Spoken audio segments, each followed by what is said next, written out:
صراط الذين أنعمت عليهم غير المغضوب عليهم ولا الضالين آمین۔ ان لوگوں کی راہ کہ جن پر آپ نے اے اللہ انعام کیا، نہ ان کی جن پر غضب کیا گیا اور نہ گمراہوں کی۔ سامعین اب اس آیت کی تفسیر سماعت کیجیے۔ انعام یافتہ سے کون مراد ہے؟ اس کا بیان پہلے گزر چکا ہے کہ بندے کے اس قول پر اللہ کریم فرماتے ہیں کہ یہ میرے بندے کے لیے ہے اور میرے بندے کے لیے ہے جو کچھ وہ مانگے۔ یہ آیت تفسیر ہے صراط مستقیم کی، اور نحویوں کے نزدیک یہ اس سے بدل ہے اور عطف بیان بھی ہو سکتی ہے، واللہ اعلم۔ اور جن پر باری تعالیٰ کا انعام ہوا ان کا بیان سورہ نساء میں ہے۔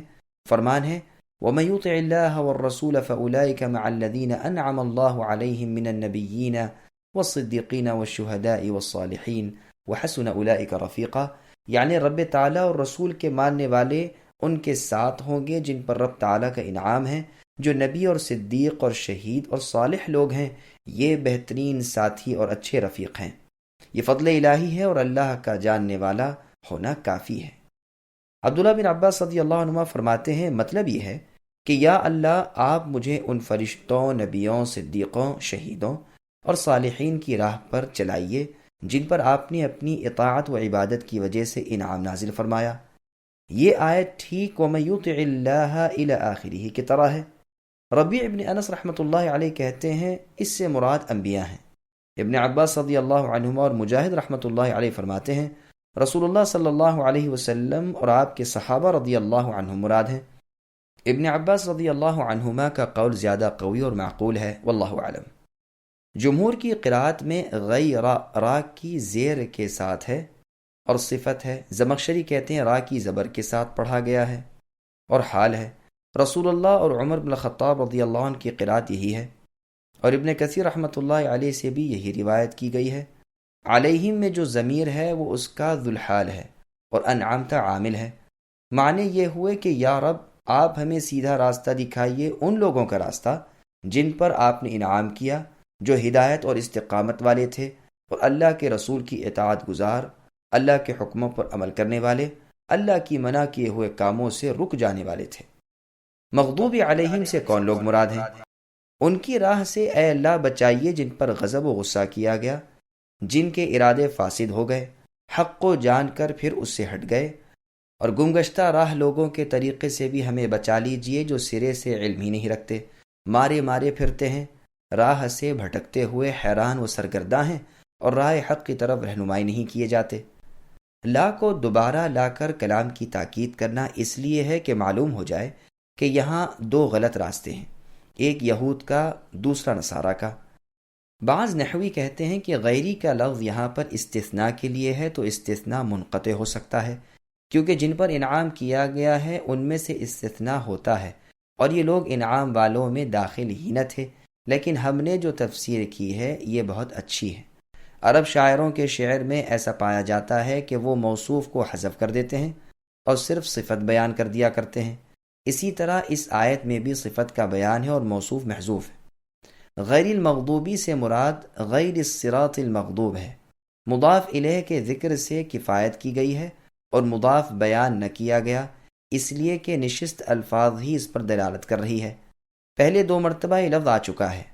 بعض کہتے ہیں ولا الضالین میں لا زائد ہے، اور ان کے نزدیک تقدیر کلام اس طرح ہے غیر المغضوب علیہم ولا الضالین، اور اس کی شہادت عرب شاعروں کے شعر سے بھی ملتی ہے، لیکن صحیح بات وہی ہے جو ہم پہلے لکھ چکے ہیں۔ عمر بن الخطاب رضی اللہ عنہ سے غیر المغضوب علیہم وغیر الضالین پڑھنا صحیح سند سے مروی ہے، اور اسی طرح ابی بن کعب رضی اللہ عنہ سے بھی روایت ہے، اور یہ محمول ہے اس پر کہ ان بزرگوں سے یہ بطور تفسیر صادر ہوا تو ہمارے قول کی تائید ہوئی کہ لا نفی کی تاکید کے لیے ہی لایا گیا ہے، تاکہ یہ وہم ہی نہ ہو کہ انعمت علیہم پر عطف ہے، اور اس لیے بھی کہ دونوں راہوں کا فرق معلوم ہو جائے تاکہ ہر شخص ان دونوں سے بچتا رہے۔ اہل ایمان کا تو طریقہ یہ ہے کہ حق کا علم بھی ہو اور حق پر عمل بھی ہو۔ یہودیوں کے ہاں علم نہیں اور نصارہ کے ہاں عمل نہیں، اسی لیے کہ باوجود عمل کے علم کو چھوڑنا سبب ہے غضب کا۔ گو ایک چیز کا قصد تو کرتے ہیں لیکن اس کے صحیح راستے کو نہیں پا سکتے، اس لیے کہ ان کا طریقہ کار غلط ہے، وہ اتباع حق سے ہٹے ہوئے ہیں۔ یوں تو غضب اور گمراہی ان دونوں جماعتوں کے حصے میں ہے، لیکن یہودی غضب کے حصے میں پیش پیش ہیں، جیسا کہ قرآن کریم میں ہے من لعنہ اللہ وغضب علیہ، اور نصرانی ضلالت میں بڑے ہوئے ہیں۔ فرمان الہی ہے قد ضلوا من قبل واضلوا كثيرا وضلوا عن سواء السبیل، یعنی یہ نصرانی پہلے ہی سے گمراہ ہیں اور بہت سے لوگوں کو گمراہ کر بھی چکے ہیں اور سیدھی راہ سے بھٹکے ہوئے ہیں۔ اس کی تائید میں بہت سی احادیث اور روایات پیش کی جا سکتی ہیں۔ مسند احمد میں عدی بن حاتم رضی اللہ عنہ فرماتے ہیں رسول اللہ کے لشکر نے میری پھوپھی اور چند لوگوں کو گرفتار کر کے رسول اللہ کی خدمت میں پیش کیا، تو میری پھوپھی نے کہا کہ میری خبر گیری کرنے والا دور ہے اور میں عمر رسیدہ بڑھیا ہوں جو کسی خدمت کے لائق نہیں، رسول اللہ مجھ پر احسان کیجئے اور مجھے رہائی دیجئے، اللہ تعالیٰ رسول اللہ پر بھی احسان کریں گے۔ آپ نے دریافت کیا کہ تیری خبر لینے والا کون ہے؟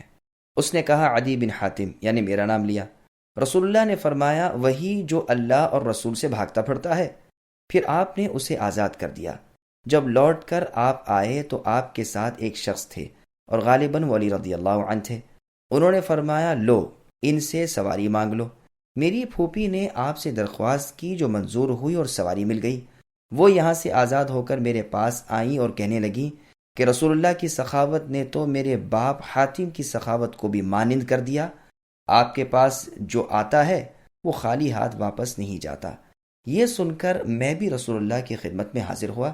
میں نے دیکھا کہ چھوٹے بچے اور بڑھیا عورتیں بھی رسول اللہ کی خدمت میں آتی جاتی ہیں اور آپ ان سے بھی بے تکلفی کے ساتھ بولتے ہیں۔ اس بات نے مجھے یقین دلایا کہ قیصر و کسریٰ یہود و نصارہ کی طرح بادشاہت اور وجاہت کی طلب کرنے والے آپ نہیں ہیں۔ رسول اللہ نے مجھے دیکھ کر فرمایا عدی لا الہ الا اللہ کہنے سے کیوں بھاگتے ہو؟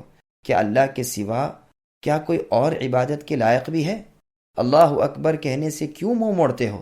کیا اللہ عز و جل سے بھی کوئی بڑا ہے؟ مجھ پر ان کلمات نے اور آپ کی سادگی اور بے تکلفی نے ایسا اثر کیا کہ میں فوراً کلمہ پڑھ کر مسلمان ہو گیا، جس سے رسول اللہ بہت خوش ہوئے اور فرمانے لگے مغضوب علیہم سے مراد یہود ہیں اور ضالین سے مراد نصارہ ہیں۔ ایک اور حدیث میں ہے عدی رضی اللہ عنہ کے سوال پر رسول اللہ نے یہ تفسیر ارشاد فرمائی تھی۔ اس حدیث کی بہت سی سندیں ہیں اور مختلف الفاظ سے مروی ہے۔ بنو قین کے ایک شخص نے وادی القریٰ میں رسول اللہ صلی اللہ علیہ وسلم سے یہی سوال کیا، رسول اللہ نے جواب میں یہی فرمایا۔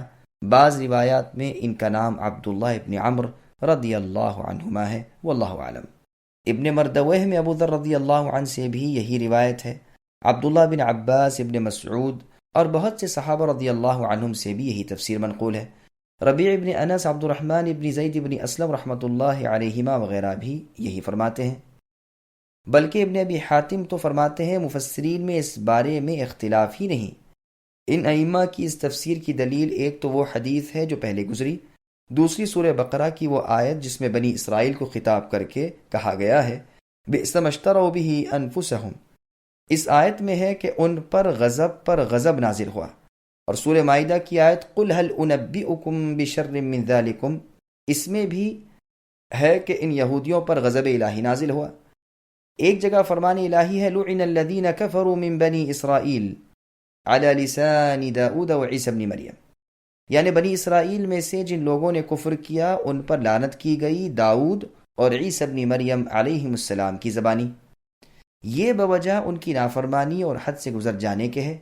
یہ لوگ کسی برائی کے کام سے آپس میں روک ٹوک نہیں کرتے تھے، یقیناً ان کے کام بہت برے تھے۔ اور تاریخ کی کتابوں میں ہے کہ زید ابن عمرو ابن نفیل جبکہ دین خالص کی تلاش میں اپنے ساتھیوں سمیت نکلے اور ملک شام میں آئے تو ان سے یہودیوں نے کہا کہ آپ ہمارے دین میں تب تک داخل نہیں ہو سکتے جب تک کہ غضب الہی یعنی اللہ کے غصے کا ایک حصہ نہ پالیں۔ انہوں نے جواب دیا کہ اس غصے سے بچنے کے لیے تو دین حق کی تلاش میں نکلے ہیں، پھر اسے کیسے قبول کر لیں؟ نصرانیوں سے ملے، انہوں نے کہا جب تک باری تعالیٰ کی ناراضگی کا حصہ نہ لیں تب تک آپ ہمارے دین میں نہیں آ سکتے۔ انہوں نے کہا ہم یہ بھی نہیں کر سکتے، چنانچہ وہ اپنی فطرت پر ہی رہے۔ بتوں کی عبادت اور قوم کا دین چھوڑ دیا لیکن یہودیت یا نصرانیت اختیار نہ کی۔ یہ روایت صحیح بخاری میں ہے۔ البتہ زید کے ساتھیوں نے عیسائی مذہب قبول کر لیا اس لیے کہ یہودیوں کے مذہب سے یہ ملتا جلتا تھا۔ انہی میں ورقہ بن نوفل تھے۔ انہیں نبی صلی اللہ علیہ وسلم کی نبوت کا زمانہ ملا اور ہدایت الہیہ نے ان کی رہبری کی، اور یہ رسول اللہ پر ایمان لائے اور جو وحی اس وقت تک اتری تھی اس کی تصدیق کی۔ مسئلہ ضاد اور ضا کی قرات میں فرق۔ ضاد اور ضا کی قرات میں بہت باریک فرق ہے، اور یہ فرق ہر ایک کے بس میں نہیں، اس لیے علماء کرام کا صحیح مذہب یہ ہے کہ یہ فرق معاف ہے۔ ضاد کا صحیح مخرج تو یہ ہے کہ زبان کے اول کنارے اور اس کے پاس کی داڑھیں، اور ضا کا مخرج زبان کا ایک طرف اور سامنے والے اوپر کے دو دانت کے کنارے۔ دوسرے یہ کہ یہ دونوں حرف مجہورہ اور رخوہ اور مطبقہ ہیں، پس اس شخص کو جسے ان دونوں میں تمیز کرنا مشکل معلوم ہو اسے معاف ہے کہ ضاد کو ضا کی طرح پڑھ لے۔ ایک حدیث میں ہے کہ ضاد کو سب سے زیادہ صحیح پڑھنے والا میں ہوں، لیکن یہ حدیث بالکل بے اصل اور لاپتہ ہے۔